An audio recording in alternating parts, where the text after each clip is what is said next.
C'était du côté de New York, je voulais la traduction en français rapidement. Il s'agit d'un tableau Picasso qui a été vendu à hauteur de 130 millions d'euros. Voilà ce tableau animal, 130 millions d'euros. Kourma, je crois que ma nièce aurait pu le dessiner.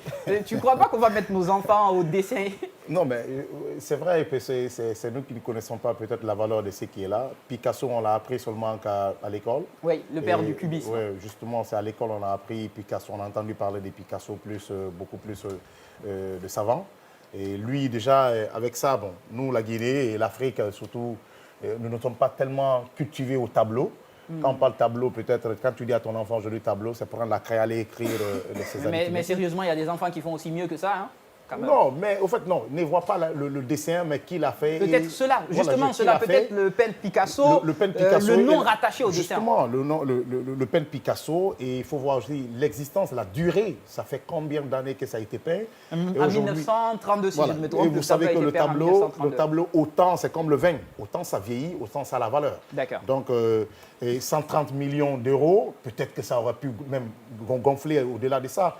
Oui, je dis peut-être, parce que c'est Picasso là. Hein, oui, on parle de Picasso, le record, je pense, c'est à 160 millions d'euros. C'est le record, c'était les femmes d'Algérie. Les femmes d'Algérie, justement. D'accord. Delphine, sentiment Sentiment, tu rigoles pourquoi? Tu penses déjà à l'argent?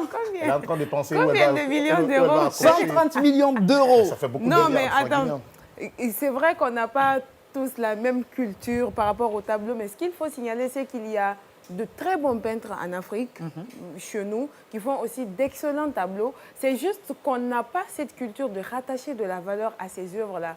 Ça doit être une interpellation à notre communauté, à nos habitants, d'aller un peu plus vers la valorisation de ce qui est fait chez nous.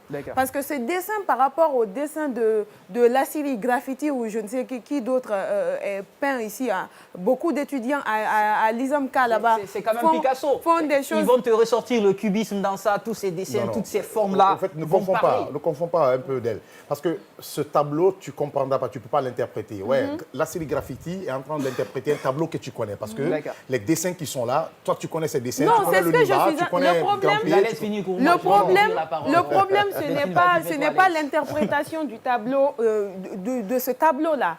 Ce que je veux dire, c'est que la même manière dont les autres ont fait pour rattacher de la valeur à ce tableau, on devait faire pareil pour rattacher de la valeur aux œuvres qui sont aussi produites chez nous. Rattachons la valeur aux œuvres produites chez nous. Il faut rappeler que le tableau, c'est le portrait de Marie-Thérèse Walter. C'était l'une des compagnes de Picasso, comme pour dire chez vous aussi, apprenez à dessiner vos femmes. Qui sait, ça peut rapporter des millions, assez de millions. Ce qui nous amène à nous intéresser. Ça, c'est le portrait d'une femme. Oui, c'est le portrait d'une femme, justement. Sa compagne, ça rapporte beaucoup. Chers amis, aimez vos femmes, dessinez-les. Ça peut rapporter. On ne sait jamais ce que ça peut donner. Alors, si c'était le portrait de sa compagne, elle était vilaine.